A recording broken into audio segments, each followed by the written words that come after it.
Elden Ring. Elden Ring Ring Fit. Elden Ring Fit has a nice ring to it, huh? I took on the challenge to beat Elden Ring on the Ring Fit Adventure controller. The only way to move in game is to actually run in real life. In order to keep me running, the Joy-Con on my right leg tracks movement to make sure that I don't cheat. Did I forget to mention that I have to squat the heel? This all comes together from the amazing modder SuperLewis64, who I will have linked down below. As always, please subscribe and like the video. It really helps me do more fun challenges like this. Be sure to stop by my stream, twitch.tv/berrycreep, where I do all of this live with you. Without any more yapping, welcome to Elden Ring Fit Adventure. My feet are killing me. Why did I do this? First order of business. We get to birth a funky little guy to take on this goofy little save file. Her name is Mr. Ring, and we are ready to roll. Literally. Oh, it's already starting. After being called maidenless, he said the line. It's time to start the amazing race across Lemongrave. In order to unlock the horse which will make my feet happy, we need to touch Grace. Then touch our new girlfriend. Oh, is this where my mommy's coming in? Mommy? Little did I know this was going to be more disappointing than an empty box in the pantry. I actually have to squat to ride Torrent. No! Well, this is about to be the best workout of my life. It's gonna be a long run to get the axe? Wait, really? Oh no. No, stop reading the message! Who put that there? If you do that, you have no... That wouldn't happen if you didn't put your message there. That's even worse than the people who put their message on the ladder. With my legs already turning into jelly, it's time to get our secret weapon hidden in the swamp of Louisiana. And here we have it, the big shoes, the lemon pepper steppers, or frost stomp. This crunchy axe gives us an ability that allows omega stomping to ensue. Because the Ash of War is already infused into the weapon, this will be our main damage the entire game. For the rest of the run, we will be taking everyone on a stomping session sponsored by yours truly, Stumpy Crepe. Now, all we have to do is visit the giant blacksmith who lives behind this secret wall. Oh yeah, and then I didn't even know this was an illusionary wall. I just jumped aside. No!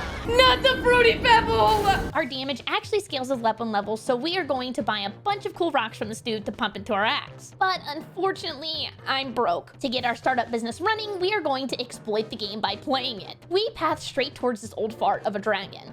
Who's yelling? Is there someone behind me?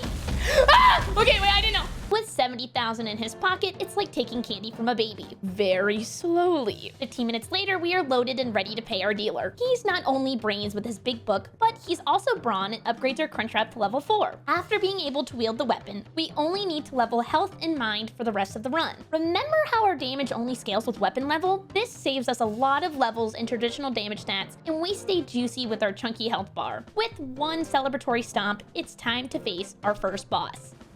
Let's go, baby! Busted game, we got this. Keep dancing into the arena. Our first stomp on our world tour is Margit. How is that legal? Hello? 20-second fatality. I'm gonna be honest, that doesn't feel good. With only scaling vitality in mind, you can see how busted this moveset actually is. Thank you, Stomp. We love you, Stomp. Speed running through the next section of the game, we are on our way to meeting Godric. We will call him Ricky for short, and he'll call us dead. I wasn't looking! Wait, didn't I have a lot of money? Long story short, I run from trash mobs like I do my problems. Ricky is waiting for us underground, and we reach him ASAS, as soon as stompable. Traveling back to the swamp with the giant dancing lobsters. Oh, I see, okay. I can't even move! We take the path your parents took to school. Once we are taking a ride on the giant wheel, we are mounched up and spit out in Volcano Manor. We are here to pick up even more shards to make our weapon even more broken. From here, we drop down and geocache for more pieces. Oh, we're good. We permanently borrow up +5, +6. There we go. That wasn't that bad. +7. He doesn't stand a chance. Oh my god, he's gonna disappear. Stop!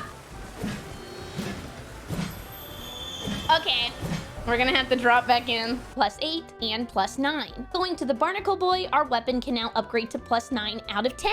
After 2 bosses, we are at the end game damage already. Did I mention how busted this is? After all this running around, I think it's time to show another boss the bottom of our shoes. What about you? Renala, the Girl Scout leader, loses it all to a guy with some Stamp Force 1s. Taking the big elevator, it's time to face off against the My Little Pony enthusiast. But the pony isn't little, and he doesn't look happy to see me. Now we know.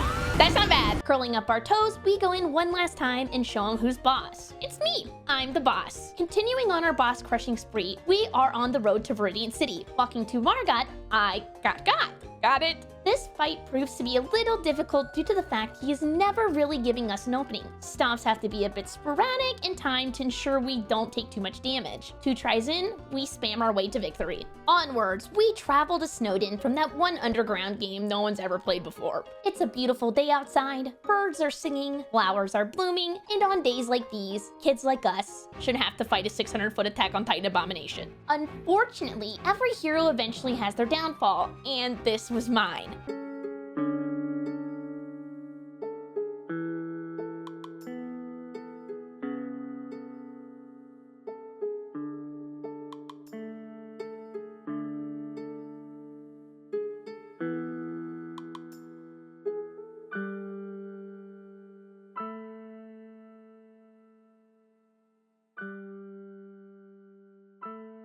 I'm done with this shit. This is not even worth it. Yes! After the great 3-hour day of reckoning, we are finally free and ready to move on. I strategically won in a way that was not intended by the developers. At this point, my ankles and toes aren't feeling too hot, but my desire to finish the game keeps me going strong. Dropping off our girlfriend at the giant tree, she combusts just to piss off Smokey the Bear. Now the tree is eating her, then it's gonna eat me. Oh my god!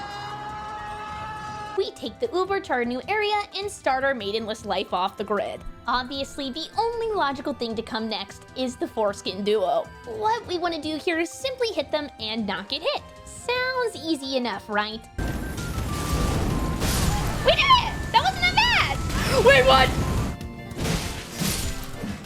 Oh my god, that was almost really bad. With the Goofy duo slain, our victory and positive mental health is quickly put to the test. It's doggo time. On my first playthrough sitting on my ass, this fight was already extremely difficult for me. Oh! Phase 1 felt like a grab bag of deadly surprises, and Phase 2 felt too fast to really capitalize on super damage. This holds even more true for the Ring Fit controller. I can't believe he's treating me like this on Women's Acceptance Month. Unbelievable. Hours are spent here, and I realize it's time to toss in the controller. After a change of shirt, I give in to the worst pupper NA. I don't think I can do this in one day. 10 hours of running and my little piggies are long gone to the market. I finally give up. Or did I? Dawn of the second day. I'm back and ready to rumble like Aaron. The one rule of today is no messing around. No screwing around, no messing around, no making me mess around.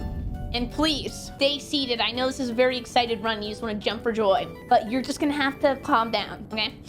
After a good night's rest, the Elden Ring Fit Season 2, The Great Crepening begins. I don't remember what the stomp is, and that is the most important one. Ah! Okay, please! No!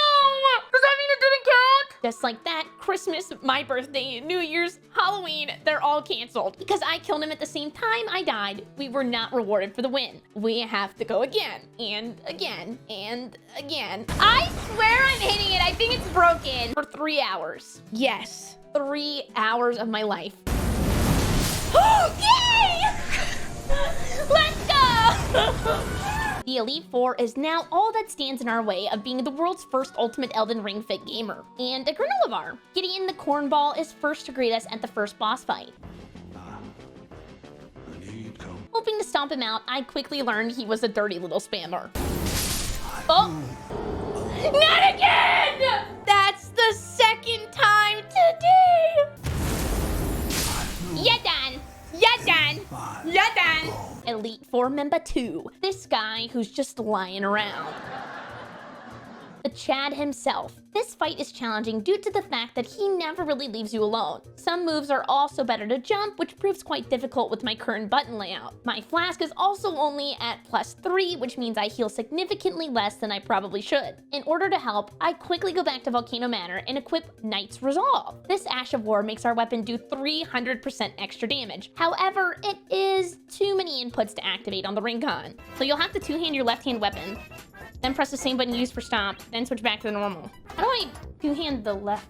Scrapping the idea, I finally give in to the super cheat strat. We are going to bring in one of the best gamers I have ever met in my life. They are really fast, smart, and great at gaming. But in order to call them up, we have to prove ourselves by killing Radon. After a really pog first try kill, we journey down to the center of the earth and finally meet the beautiful ultimate gamer herself. Me. She's me, and she's also very humble. Now that we have the most shameless summon in the game, Mimic Tier, we can utilize her to join in order to kill the last 3 bosses. By bringing in another copy of myself, the Mimic will face tank the bosses, stomp, and actually have unlimited mana to help us beat the Elite Four. We put ourselves, plural, to the test. Tarnished. Was that gross? Yes. Do I feel bad? No. Do you know why I don't feel bad? Because I've been running for 16 hours and 21 minutes and 30 seconds. And if I want a best friend, there's nothing wrong with that. Friendship is what everybody needs. And if you're in the comments and you're like, listen, let's have a real heart. I used to be that way. When I played DS3, I was that guy. And now I'm playing for fun. Yeah, I said it. Disgusting. Absolutely disgusting. But I am a for fun gamer now. If they didn't want me to use it, it wouldn't be here. After all this time, we are going to make history. The final boss battle finally shows himself and gives us quite the battle beforehand. Hoping to get through phase 1, I throw out my Mimic and let him take a few hits while I keep on stomping. Elden Beast then decides to show himself in paths. He is a giant jelly bean with a ridiculous amount of HP. Although there is a skip for this fight that makes him T-pose and not fight you, I wanted to win this without messing up his AI.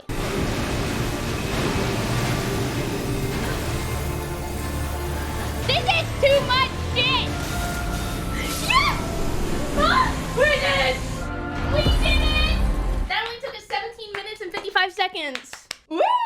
17 hours and 56 minutes later, we finally did it. Over the last 2 days, we talked and stomped our way to victory. Also, a nice surprise happened only a few hours later. Elden Ring was actually patched. Not only does Hoarfrost Stomp do about 200% less damage, but our Ride or Die Mimic Tier also received the boot. Finishing the challenge just in time, I am proud to say that I may be the world's best, and maybe last, Ring Fit Stomper. I wanted to take a moment and thank you so much for watching the video. If you liked it, please make sure to subscribe and follow my Twitch stream for more challenges just like this. Maybe check out my other Ring Fit runs when you have the time. Thanks so much. Bye bye.